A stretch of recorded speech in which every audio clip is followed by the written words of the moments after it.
project. I'll let him describe it to you. It'll be very important for the hobby.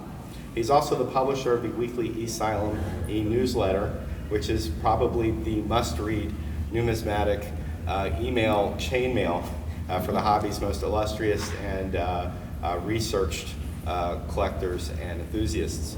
Sitting next to him, as a man who probably needs no introduction to anybody here, is Dave Harper. He is the editor of the Numismatic News, a longtime publisher of, a longtime hand of Krause Publications, also a Clemmy Award winner.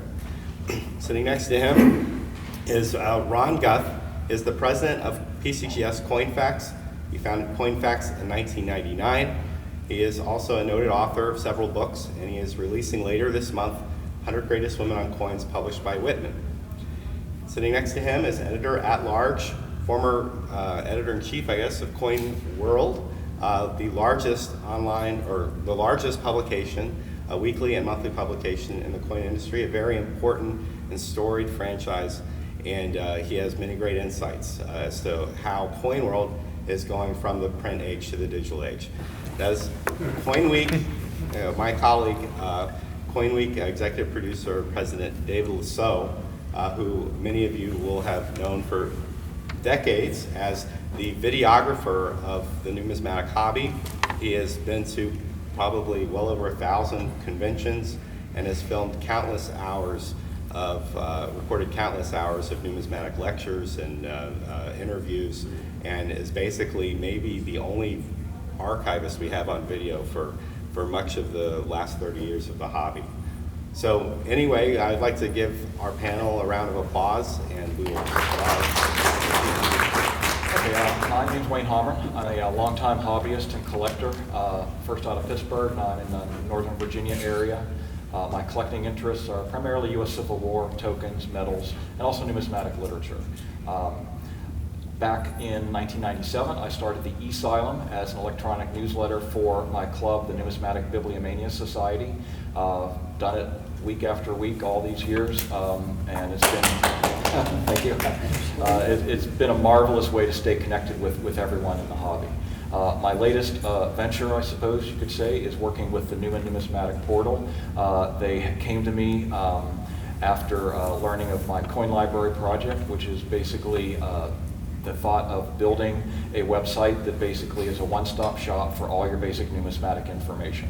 A way of, from one search engine, finding everything that you might want to find in any type of printed material or auction. So to learn more about that, we've got another symposium coming up later this morning at 11:30 in this room, the NBS Symposium. Thank you.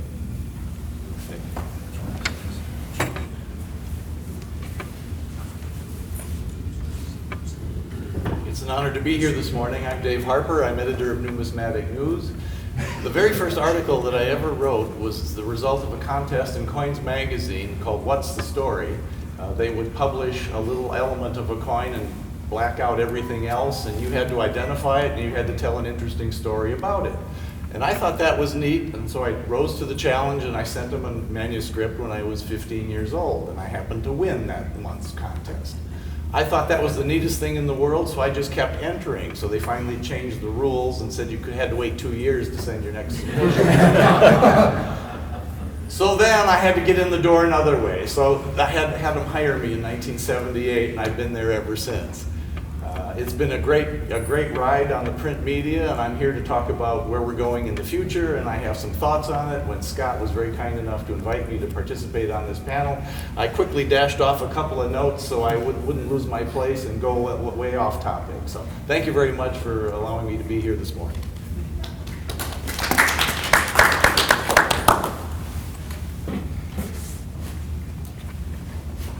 Good morning. Thank you for inviting me here today. My name is Ron Guth. I am a longtime collector, dealer, researcher, writer. I love coins. My first A&A was in 1973, which was a long time ago. But I've always loved coins, and I love the stories behind them, and I like to share those with other people. In 1988, I sold my interest in Mid-American Rare Coin Auctions, which was I think the third or fourth largest auction house at the time, and started floundering around figuring out what I'm going to do in the industry. And finally in 1999 I started CoinFacts at the time, which was an internet encyclopedia of US coins. At that time it was a free model. In other words, the information was out for free. If you go to the website, you don't have to log in, you don't have to give your credit card number or anything. You get the information. And basically I was just writing about US coins, had a page for every US coin. Unfortunately, I had difficulty monetizing it. That's the big thing with numismatics on the internet. It's hard to monetize it. So in 2004, PCGS contacted me and said, we need a plug-in. We'd like to take the educational component and put it into our business model here. And PCGS they're very good at monetizing stuff, and so they took CoinFacts, turned it into a subscription model, and we've been working on it ever since and been very successful at it. And I think we're one of the few companies that can actually sell information to the public. We have an educational component to it, a commercial side to it, but I'll speak more about that later. But really enjoyed it, really had a good time, and looking forward to telling you more about how the internet has impacted how we present information to the public. Thank you.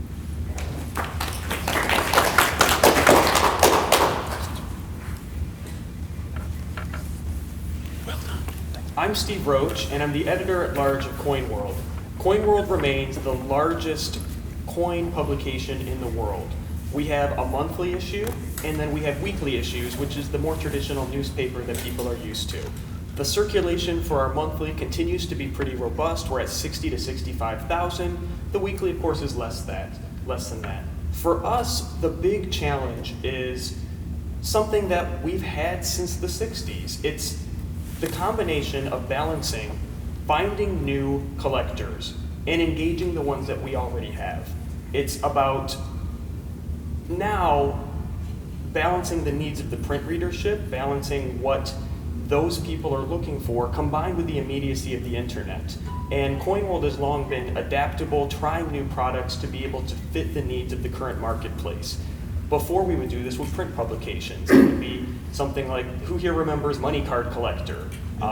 We tried a magazine on small-size presidential dollars, just trying to figure out, okay, what's going to meet the needs of the current audience and what's going to potentially get a new audience in there. The internet provides tons of opportunities for that, and it's exciting to be able to help work with that. And we have such a wonderful team. We have managing editor Bill Gibbs, who's here. We have former editor Beth Deischer, who still contributes. It's just such an incredible family, along with the senior staff writer, Jeff Stark. We've got Paul Jilks, and then our trustee office, Fern Loomis.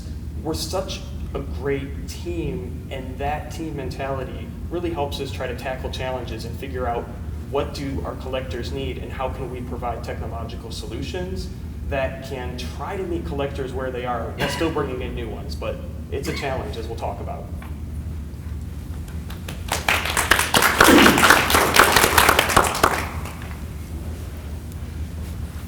Hi everybody, I'm David Lisot, and I'm really pleased to be here as well.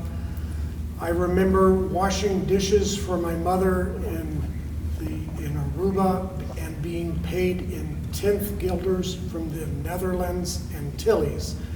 And when I came to America in 1959, I thought the money was funny because it had men on it instead of Queen Juliana or Queen Wilhelmina. So I've been involved in numismatics ever since. In 1981, I was involved with the Financial News Network doing video and reporting for them and learned my skill as a videographer and a television person. Since then, in 1986, I did my first series of interviews for the American Numismatic Association, excuse me, and was hooked. I believed it was my calling to videotape every single lecture and every single personality in the numismatic hobby possible. So whether they're 10 years old or 80 years old, I have embarked to do so. In 2000, I teamed up with Scott Purvis to create CoinWeek. He was the perfect webmaster who sits 24/7 perfecting what we believe is the greatest website in the world for numismatics. And I am equally as passionate about videography and doing my very best to have the highest quality of every video production possible.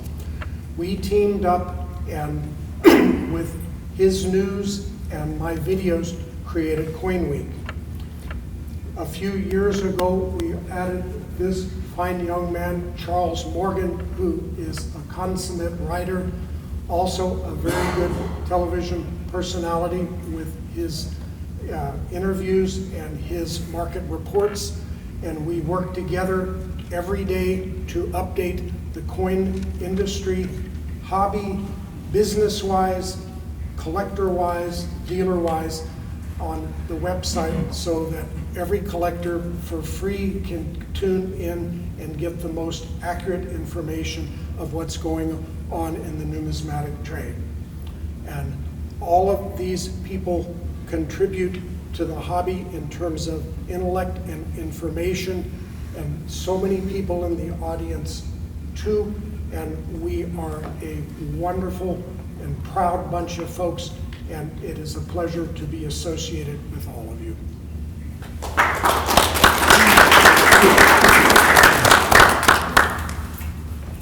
So maybe I'll cheat a little bit and ask the first question, and then we'll open it up to the audience. How has the internet changed the business model for numismatic publications for the better and to its detriment? We'll start with you, Juan. Well, I can tell you, one time I remember actually visiting CoinWorld headquarters, and toward the end of the day, Beth walked me over and took a look at the actual printing press, which they still had. It was on its last legs, and it was on the way out, but it was there. And it was amazing to actually see this printing press, because literally it was a behemoth. It filled a space the size of this room. I mean, stories tall, half a block long, lots of equipment.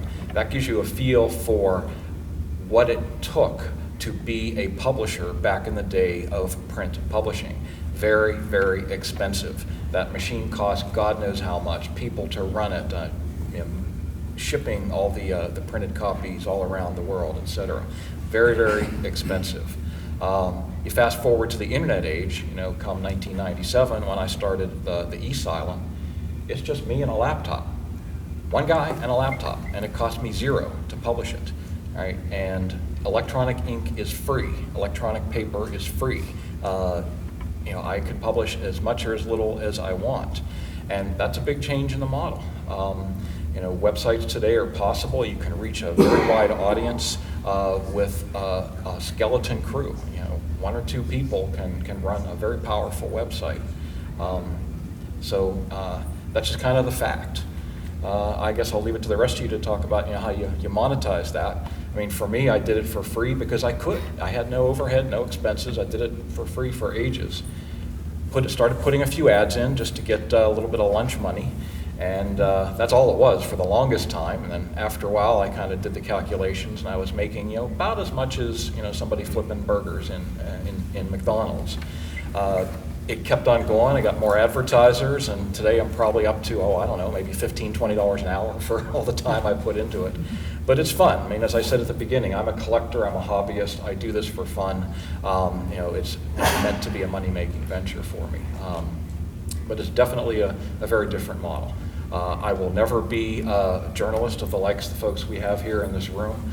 I am not a fact checker. I don't have a fact checker. I put stuff out there and it's correct to the best of my knowledge, but I'm really relying on my contributors. If I republish something that's in somebody else's newspaper, I quote that source and I'm just hoping that they're right because I just don't have the time to do it. Again, that's another thing on the downside.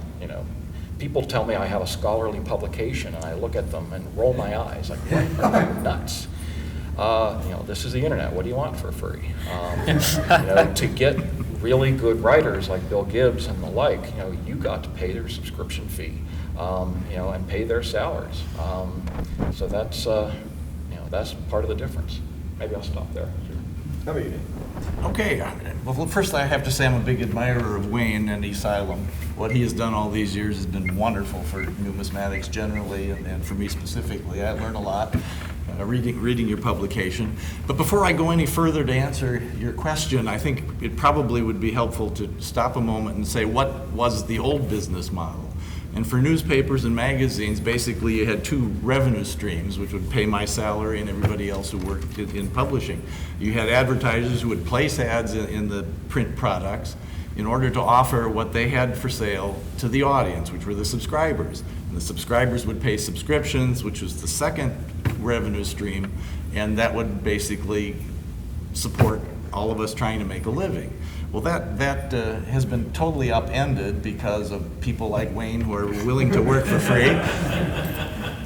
Advertisers have a new method. They can set up their own website and offer coins directly without coming to any kind of a print intermediary. Subscribers can Google online and go anywhere and everywhere, and they do, and they can come up with information on that level, which they also then would not have to pay for.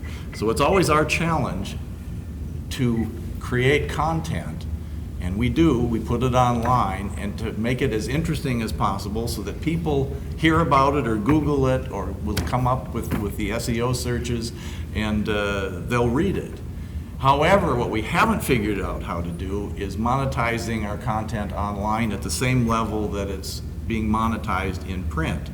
And the dynamic tension is, will the print revenue run out before the online revenue can carry the load? And that's a question that is still open and it has not been answered yet.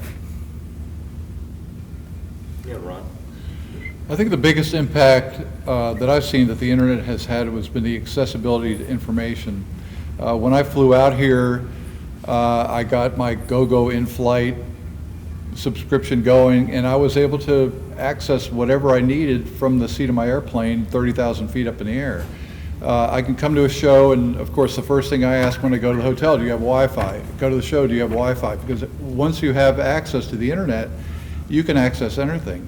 I can do my work, like Wayne says, if you have a laptop and an internet connection, you can do it anywhere. I could do it in Aruba, I can do it in Europe, I can do it here. I was in my hotel room this morning writing narratives for our website, because you could just VPN into the network and you're in. So that's been really good. The downfall is that this information is sort of ephemeral, it's ethereal, it's not long lasting. At one point I used to access Superior's auction archives on their website. It doesn't exist anymore. The company was sold, and they didn't want to maintain the archived information anymore, so it's gone. So what I find is that I use the internet to access information, but I'm always turning around and referring back to the physical auction catalogs, physical books, because they will last as long as the paper will last. And that's not true with the internet information. If the internet information isn't preserved in some form or fashion, it will eventually disappear or degrade or not be available. So it's there, but it's not there forever. Steve. Ron just segues so perfectly into what I wanted to talk about. At Coin World, our biggest challenge and opportunity is, how do we make an online product that in many ways replicates the best things about the print publication that readers have loved for decades? For me personally, I look at my introduction at Coins was Coin World. When I would come home from mowing the lawn, I would look at Coin World. I remember the gigantic 1991 Chicago issue that was like 228 pages or maybe even bigger, and just thinking, oh my gosh, I want to be part of this coin market, I want to be part of this brand. And to me, that was inspirational. And when you're online, you don't get that feel that you get when you're looking at a print publication. You don't have that serendipity of, maybe if I turn a page, I'll see something that I'm not familiar with. Maybe I will find a new coin that I haven't known about. I find so much of online is you search and then you find the things you already know about, and then you learn more about the things that you already know about. But it's hard to introduce people to new things. And that's, I think, the most exciting thing about helping a brand like CoinWorld and putting together these weekly and monthly issues, is that you curate content almost in a rhythm, like a musical piece, trying to help people. People love to see what they already know. People love to learn about things in their collection. But then how do you get people to maybe get more involved in coins? If we had our SEO people, and we'll probably touch upon this later, put together a report on what we need to write about, every single story would be gold, bullion, silver, eagle, Morgan, dollar, investment, make money now. Right. That would be a really boring publication, and probably 90% of the people in this room would just be bored to tears by it. How do we create an online presence that's able to give you the best of the magazine while still giving you the most timely information? And that's our biggest challenge right now that we're working to address.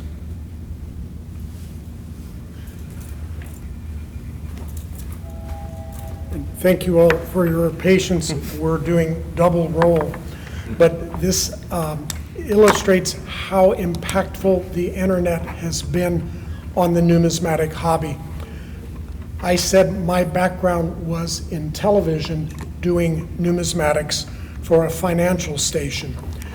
I had earlier approached network television to do shows on coin collecting, and they described it as too narrow casted. So once there was what was called cable, there were special interest stations. And so the first thing was just what you said, Steve, was they could monetize financial information in terms of coin collecting.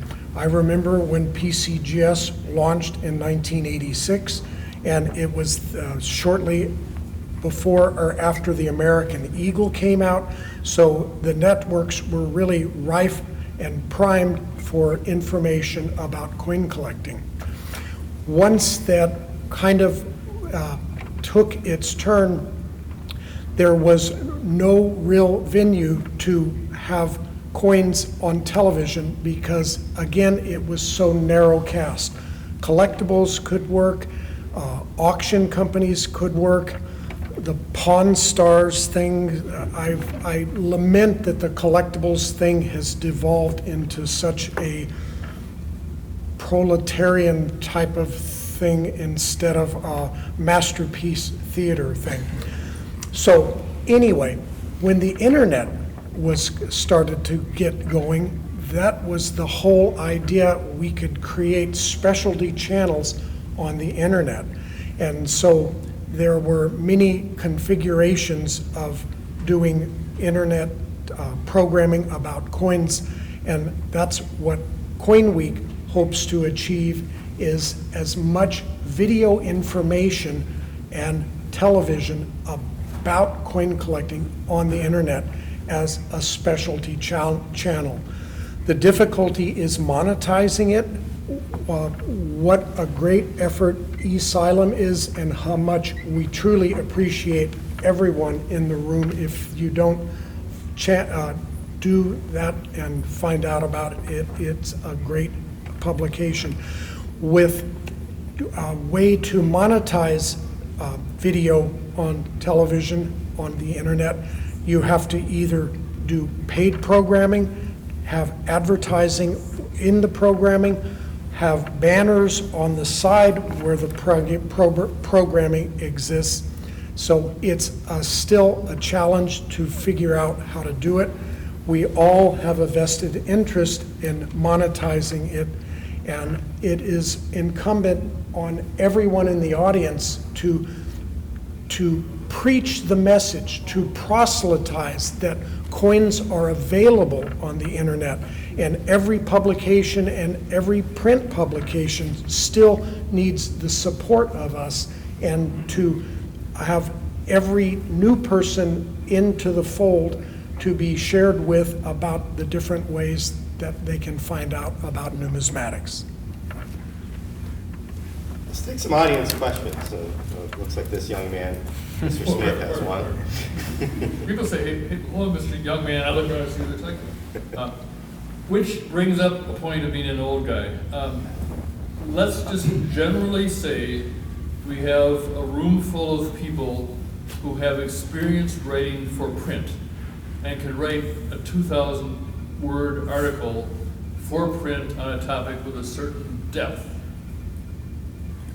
Is the industry developing new young people who can write for internet content?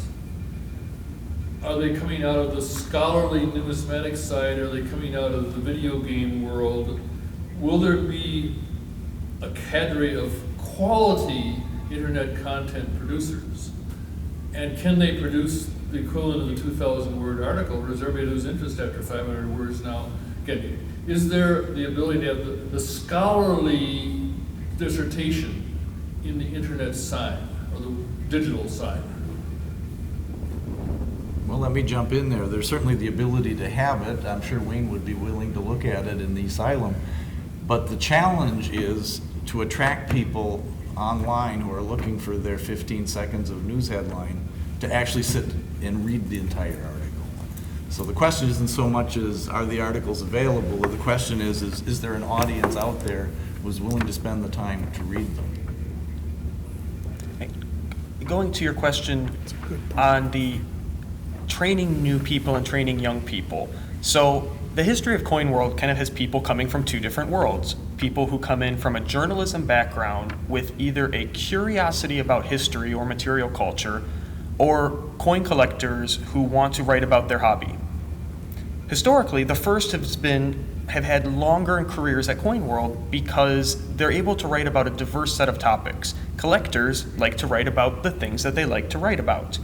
So at Coin World, when we've been trying to bring in new people, over the last few years, we brought in a stamp person who learned how to write about coins. And because it was new to him, we were able to kind of guide him into writing 500-word pieces that connected, that had beginning, middles, and ends, so that the pieces could be combined to produce the traditional 2,000-word print product, but then it could also be segmented into 5 little snippets with a kind of eye-catching headline and something in the first paragraph to get people. We have currently a staff member, Joe O'Donnell, who's been learning how to write about coins. He comes from a journalism background as well. And for him, it's just been figuring out, looking at what all the writers in this room are doing, looking at what other people are doing, and figuring out how do we take information about coins and not get so loaded in jargon that it becomes unapproachable for a non-collector, yet still satisfying the needs of a collector. And we've had I think Beth and Bill can probably speak more to this than I can, but CoinWorld's had a good run of being able to train people who don't come from coin backgrounds into writing about coins, because it's a skill. Did that answer your question a little bit more? Partially. Okay. If I may, if Charles could comment on that. Charles is a new writer that's gotten into numismatics, and could you share what your background was and how you found yourself writing about numismatics? So I was a failed film writer. Well, I studied English at UVA and did many different things. I've always had an interest in coins. I decided to write about coins because I sort of had a kernel of an idea of something that would be a good book. Then I quickly found out it's difficult to get a book published because it's difficult to sell books. And so I decided to try to get better at writing, and maybe one day I could write a book, not necessarily knowing that wasn't the most profitable enterprise one would undertake with their life. And so I just developed sort of a contrarian view of looking at the hobby to try to reject assumptions and look at the core issue and see if there's another way to look at things. Not always right, when you do that. And when you take a leap of faith on certain topics, sometimes you're not right, sometimes you're not wrong, and sometimes you have to realize that you don't know as much as you think you do, and so on. I can't really speak too much for myself as a writer. I don't want to over-embellish what I do. Everybody here can write really well, and mostly everybody in the audience is the same position.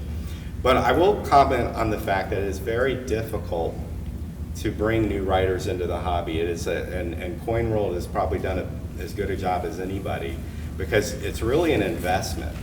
You have to nurture somebody's talent. You have to recognize talent. You have to nurture that talent. You have to direct it, and then you have to train them about a very complex field of study, which is numismatics. I often speak at coin clubs and specialty clubs, and I always say that, I may have written about a topic that you guys are interested in, but I guarantee you there are people sitting in these chairs listening to me, the so-called expert, who know far more about any topic I'm going to talk about than I do.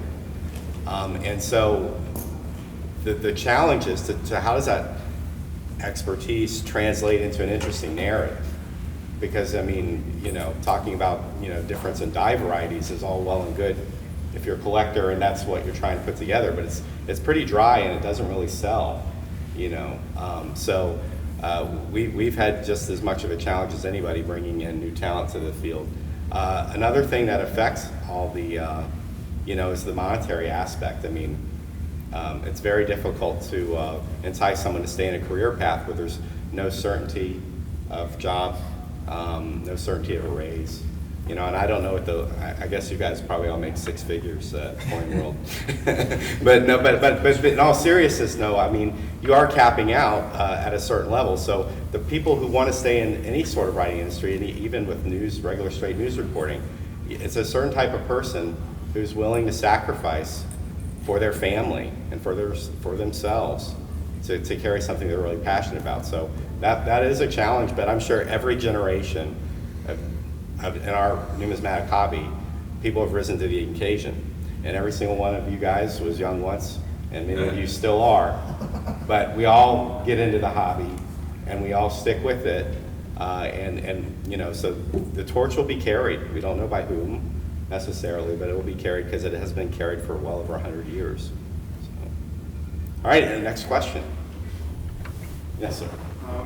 It's great to hear about your perspectives on the changes in publishing from the publishing and writing perspective. As we think about this transition from paper to internet, that many of us naively thought would be an ugly 5-year transition, which instead has turned out to be a messy 15 or 20-year transition. What are the implications of that for how people enter the hobby, both as new collectors and as your future or new subscribers? Steve mentioned picking up a copy of CoinWorld, and other than things out of circulation or going to a local coin shop, CoinWorld would have opened you up to this much broader world of understanding what coin collecting was. Mm-hmm. Well, if newcomers are less likely to see the print editions, are they finding your online publications? Are they very different than who your new readers were 10 years ago or 20? Can I jump in on this question? It's a very good question, and the answer hasn't been fully worked out yet. I was eating dinner at a restaurant 3 years ago, and there was a family there. There was a World War II veteran and his extended family. And the World War II veteran wanted to be nice to his 3-year-old granddaughter, and he handed her a quarter. And instead of saying, "Thank you, Grandpa," or whatever, she burst into tears and says, "It's a quarter!" And so even at that young age, she's determined that quarters are next to valueless, and it wasn't worth even her time. So, to become a coin collector, you have to have contact with coins. And the way that people are now coming into the hobby is primarily through the bullion aspect of it. You have all of the online and cable TV shows about the end of the dollar and yada, yada, yada, buy gold, buy silver, what have you. Well, the next step after they've bought their gold or their silver is to find out, what did I just buy? And so they're a lot older yes. than the average new collector of the past, isn't it? If that's who they are. Well, that's true. There are not that many young children coming into the hobby, at least in my experience. The other panelists might have a different experience. But I don't want to hog all this time, so I'll let someone else jump in on this. Okay, I'll dive in for a second here. Now, with the eSylum, we're all aware that it's a fairly specialized publication for a fairly specialized group that's really, really serious and crazy about numismatics and numismatic research. However, I often say to people that when I started the eSylum, I wasn't publishing a newsletter. What I was doing is building a website, just doing it one article at a time. And every single article from day one has been archived, put out there on the NBS website. And I did a quick check before we started today. We're up to 19,450 some articles. They're all out there on the internet. And that, in a way, is kind of a lake that people will fish in, right? People come along over the last 17 years and they will enter a search in Google for something that they're interested in. And often they find themselves coming to a page on the eSylum. They might be searching about their grandfather and doing some family history. They might catch a name and say, oh, I didn't know my grandfather was a coin collector. And they'll write to me, they'll email me and say, hey, what else do you know about this person? And this comes just out of the blue. So by putting that information out there and making it available to everybody, making it wide open, making it searchable, people will find you, and they do that all the time. I get a lot of new subscribers who have just found us on the web and started reading some of the articles and said, hey, I like this, and I'll sign up. So that's another venue for bringing in people. It's very passive. I'm not actively out there trying to find these people and drag them in. I just bait the trap and sit back and wait. From CoinWorld's perspective, we know the print market probably better than we know the online market. I don't think anyone still really has figured out the online market. So we continue to invest heavily in growing our subscription base. And we will work with third-party vendors who will help us grow that base. And then we will go through huge initiatives to get back old subscribers. We invest in newsstand so much so that it's expensive to maintain a strong presence on newsstand. But for us and for our advertisers, that is the collector that they want to reach. When Mike Fulgence has his big back page ad, he wants to be able to reach the person who is new to the hobby, as well as the established. So we do a lot to invest into making sure that our publication gets into the hands of a new collector. I think with a website presence too, you're hoping that the person enters the right search term and finds your place. And what we've discovered is you still have to advertise your site. You could have the best site in the world with all the information in the world. You still have to promote it, even on the web. We do a lot of banner advertising that brings people in. So unless the person hits the right search term or knows the right search term, you might miss them. So you still have to promote it. And that's a shame because there is such an incredible lake of information, as Wayne calls it, that is out there, and we're missing people. We're just not getting to them for some reason, one or the other. And if you could find the answer to how to get people to find your site and join it, that you'd be a millionaire.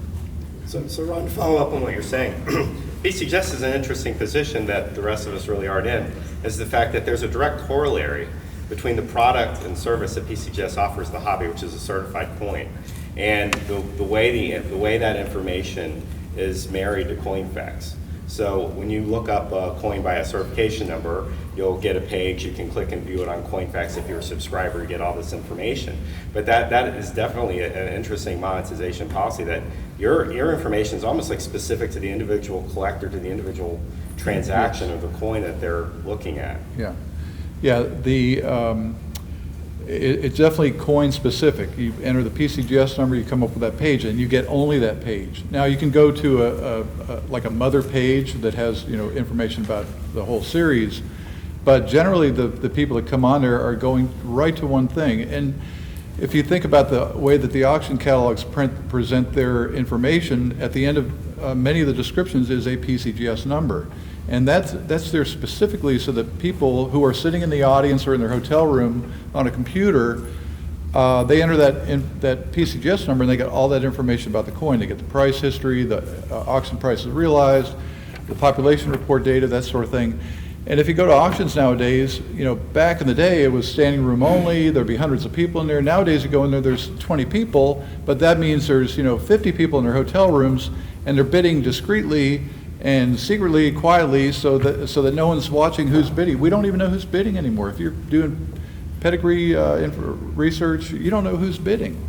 But that's the way that the internet has changed our business. But yes, it's coin specific, but once you get there, you get this ton of information. But until you get there, you get nothing. Another question from the audience.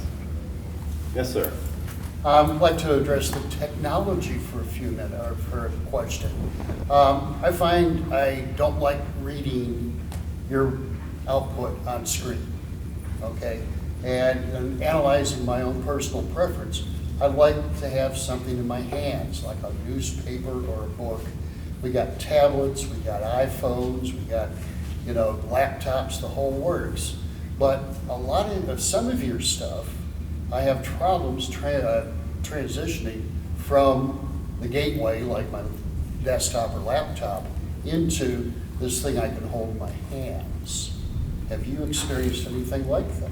Can I jump in on that one, Bob? I sure can. I've had a number of conversations here just along those exact lines, but you got to work with me because I cannot go to my publisher and say, we have to have something we can put in their hands so they can take it into their reading room and take a look at our paper. So you ask a good question. It is a need, but how that need will be met in the future is still open, an open question. And I'm laughing because we've probably worked with a dozen developers, all of whom are probably still 5-10 years even younger than me, and they do not get the need for a print function. They're just, who would want to print? And we're thinking, do you know our target audience? Do you know our demographic? Like, you obviously have no clue that our demographic is pushing 60 sometimes. They want the print function. So a lot of it is figuring out how do you translate the needs of our readership and just basic demographics to online people who probably aren't familiar with the coin industry and look at a lot of the things that we want as collectors as something that, well, that's just from something back in the day. Go for the future. I'm like, well, our readers want a certain thing, so we try to deliver it, but like Dave said, it's a battle sometimes. Well, and the other idea is that, Bob, I like you, I bless you, but you're the dinosaur. Everyone who has children or grandchildren in the room, how many of them subscribe to print magazines or newspapers? Both of my children are college educated, higher degrees. They've never cracked a newspaper or a magazine, totally literate, all from the internet. So the paradigm of the print publications is changing and is best illustrated with the print coin publications as well. It seems like the internet is where it's all going to be. Maybe you misunderstood the intent of my question, but it's translation between the various platforms available from the internet. Oh, we encounter that every day. It's really important to get, when you're developing a web page, to get everything on the screen. When people have to scroll down, the bottom of the screen is called the line. If they have to go below the line, they don't like it. That's why if you're advertising on Google, you want to get in their search engine, you want to be in the top 10 at least, because otherwise you're lost. If you're not in the top 10, you're gone. So we have to develop web pages that work not only on a specific operating system, but it also has to be a certain size. It has to work on an iPhone app. It has to work on Mozilla. It has to work on Internet Explorer. And they don't all function the same way. They all have their little iterations, so you have to make sure that it works here. You have to test it. So you're not just building it for one thing fits all. You have to work so that it fits on all the different platforms. And that can be very, very frustrating. And then you wonder how economical it is, because if 5% of the people are using a particular operating system, how much do you want to invest in making sure it works on that system? Any other questions before Pete gets to go with you? Okay, Mr. I come from Minnesota, the land of 10,000 lakes. I'm going to sort of tell a story. my 12-year-old kid, and I'm going to go down to the corner drugstore and buy my copy of the monthly issue of CoinWorld, because I think it's a really cool thing. As I'm walking down the alley, there's this guy who sticks his head out from behind the garbage can and says, "Hey kid, come over here, look at this." And the next around the corner there's another, "Hey kid." There is so much garbage out there on the internet. So the newcomer who's looking for the right information has to swim through those 10,000 lakes, 9,000 of which are polluted and have garbage. This is probably insurmountable. How do you tell those people that you're the right source? How do you compete with all the misinformation? Is this insurmountable, or is there a way, or do you think this is going to get worse? Is it going to get better? Anyway, I'm sort of rambling, so I'll let you ramble. Was there a question in there? Yeah. How do you service the people who need quality when there's so much garbage out there? You sort of saw this. I understand exactly, and it's quality of the website. A lot of what you can do when you go to a website is look at if they have information about themselves. They need to be very forthright on who the contributors are, click on the About button. The other thing, video. We have the finest quality video.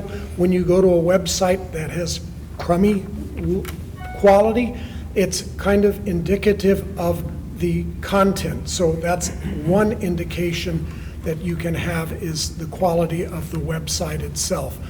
There can be very sophisticated websites that are propaganda tools as well, and that's like anything, reading books or any other sorts of intellectual information.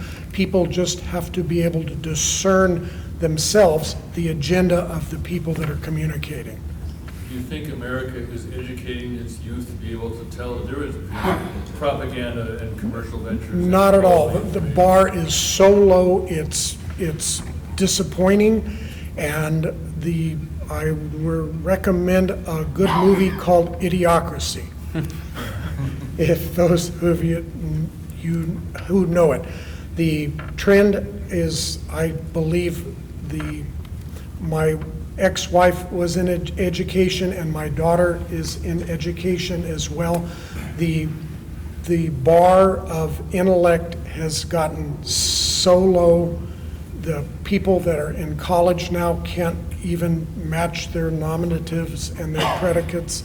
The intellectual value is declining in the country, and just look at our elections and things that are taking place right now, and you get what's going on in the country. Let me maybe follow up that with a laser-pointed question that's specifically about our industry. So if we're in a situation where the subscriber model is in decline, or let's just assume we lose that war, and the subscriber model becomes less impactful to the bottom line of any of the online numismatic publications or print publications, have to switch to a revenue-based model based on advertiser support. What effect is that going to have on the quality and the independence of the publication to actually do journalism in an industry where we're servicing one special interest? It's not like the New York Times where you can go after a company and don't worry if they don't advertise again, Nestle will step in. So we're in an industry where we're servicing a specific interest.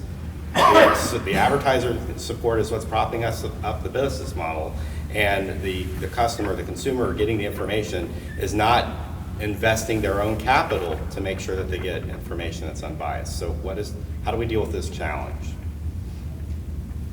Is there really a difference though between a print publication and internet publication supported by advertisers? I mean, they face the same issues. Sure. If an advertiser gets upset with what they write, they'll pull their ad or whatever. So if you're depending at all on advertisers, you have to face that issue. I guess the subscription model is important because then it gives you some independence from the advertisers, which you don't get on the internet because you're missing that subscription model. So I see your concern, but is it really that different? Well, if we're in a situation where the information sources become more readily available online without a cost of a paywall, then essentially all of our publications are going to have to deal with the inevitable reliance or over-reliance on a certain type of revenue to keep the lights on. Right. Well, a good example is called an infomercial on television. We all get up on Saturday or Sunday and look at the chopper or the thigh master or something where it's the most incredible hair replacement product, it's the most incredible gift from nature. And that is a paid publication that is not journalistic at all whatsoever, that they're going only to talk about the alkaloids of a particular product. The balance all the time, I see it in terms of the videos that I do. Somebody has a great idea with a new price list, for example. That warrants a story because that's something new, it's contributing to the hobby. Then you do a story, but you have to ask the questions that can be negative as well. So it's a constant juggle of how much do you factor in what could be negative about something, and that going back to the question about the quality of the internet and the information on the websites will be how much of the balance you go to both the favorable and the negative. Okay, we have 2 more minutes to wrap it up. For us, it's the same balance that we've always had. It's a little bit more, I think that we have less freedom now than maybe we did 10 years ago to be able to do hard-hitting things that attack very core tenets of our industry. We have to balance our coverage between PCGS and NGC, for example. I don't think we would right now want to do something that would completely challenge the integrity of third-party grading, because would that be good for the hobby? More likely than not, no. Because then you have a potential to destabilize the entire, one of the core tenets of which our hobby is based. For paid versus earned versus paid advertising / advertorials, we make the same distinctions online that we do in print. We try to separate that for the reader. So for us, a lot hasn't changed. More has stayed the same than has changed. Dave? Well, I think, there's a lot less has changed than you may have given it credit for. I mean, when I was a kid and going to the drugstore and looking online, or on the newsstand, and seeing Coinage magazine next to Coins magazine, how was I to know that Coins magazine was the correct choice and Coinage magazine was the wrong choice?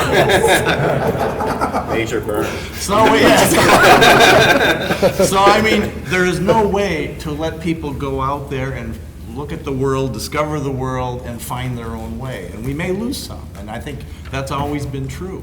But we will also find some, and then the hobby will build on that strength. And so I think in a nutshell, less has changed than you might think. No, I'm saying something like that. Okay. Charles, real quick, one of the things David was bringing up was the fine job of Coin World and other publications with putting embedded videos. I helped a coach at a local university with a 20-minute video on him and his program and a video of an exciting clip. He'd never had calls around the world from other athletes. He's getting lots of calls from athletes around the world. Not because of anything written. The copy is there about everything there. It's the video that the 18 to 25-year-olds like to see. And they get to see Harper's great face, and Ron Guth's excitement, Steve Roach getting excited, David Lisot. Seeing the faces, the enthusiasm, what you do, does attract a younger set who won't read it, but will quickly watch a video. So I like what's happening for that. Thanks, guys. Appreciate you. Well, I'd like to thank you guys for being a fine audience, and I'd like to thank our panel for sharing their expertise and answering all of our questions. And with that, I'll turn it over to Mr. Travers.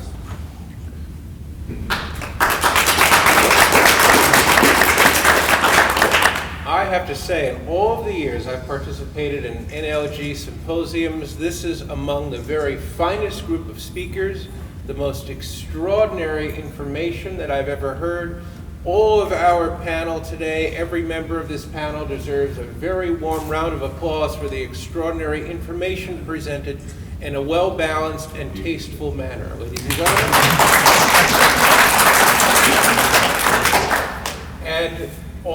the future of this hobby and the future of the world appears on the internet with the printed word sort of fading away, there are glimmers of hope for printed books here and there. One of those glimmers of hope is for the new edition of the Coin Collector Survival Manual, just released, and courtesy of John Albanese and CAC, who bought and commissioned an entire print run of the Survival Manual. I'd like to present each of our speakers today with a courtesy copy. Thank you.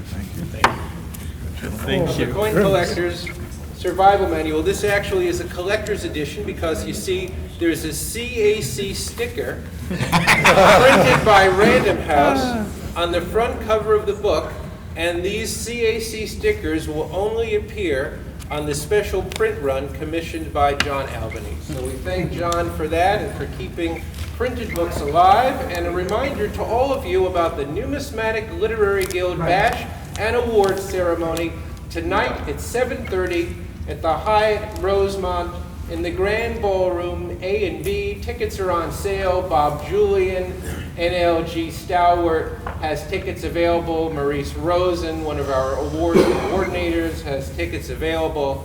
I have tickets available. We thank all of you for attending this extraordinary symposium.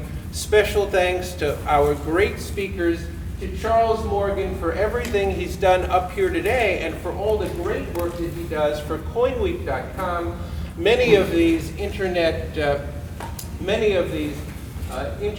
journalistic sites are sites where people really put their hearts into things, and in a sense, they become almost like philanthropy. So we thank all of you up here for the work you're doing for the numismatic industry, and look forward to seeing all of you tonight for the 317 plaques that we have on 3 cards.